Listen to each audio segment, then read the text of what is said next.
अक्सर हम अपने घरों में खुशबू फैलाने के लिए तरह तरह की मोमबत्तियों का इस्तेमाल करते हैं या अगरबत्ती का इस्तेमाल करते हैं, जिसमें कई तरह के फ्लेवर्स होते हैं। चाहे लेवेंडर की आप बात करें या फिर स्ट्रॉबेरी की बात करें या वैनिला की बात करें, तो इस तरह के कई अन्य फ्लेवर जो हैं वो होते हैं। और इस तरीके से ये कैंडल जिस तरीके से मेरे हाथ में आप इस समय देख रहे हैं, इस तरीके से उसको घर में जलाते हैं तो उससे खुशबू जो है हमारे पूरे घर में फैलती है।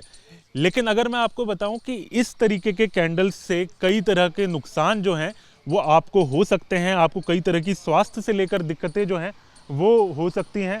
तो इस तरीके से आप सोचेंगे कि ये कैसे होगा, लेकिन असल में ये है।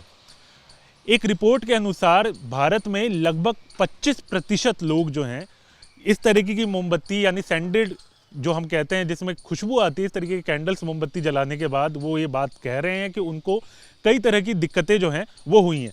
चाहे वो सर्दी जुकाम हो या फिर खांसी की बात करें या फिर सांस लेने में दिक्कत की बात करें, तो इस तरीके की अन्य समस्याएं हैं। लेकिन क्या आपको पता है कि इस तरीके के कैंडल से कई जानलेवा बीमारियों का भी खतरा बढ़ता है, यानी कि कई बार कैंसर तक का खतरा जो है इस तरीके की मोमबत्तियों से हो सकता है।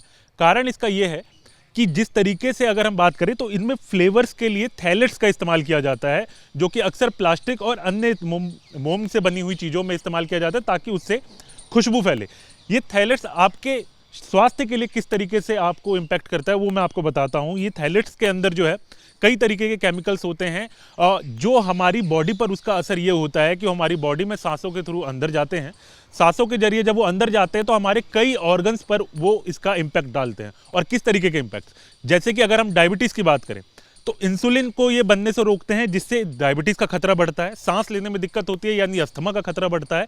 और इसके साथ साथ अगर हम बात करें तो जिस तरीके से हम कोमॉर्बिड मरीज़ कहते हैं, यानी कि जो अन्य बीमारियों से परेशान होते हैं, उस तरीके से हमारी बॉडी में वो प्रवेश करते हैं। या इसमें अगर हम कहें तो कार्सिनोजेनिक भी होता है, यानी कार्सिनोजेनिक ऐसे तत्व होते हैं जो शरीर के अंदर कैंसर बनाते हैं।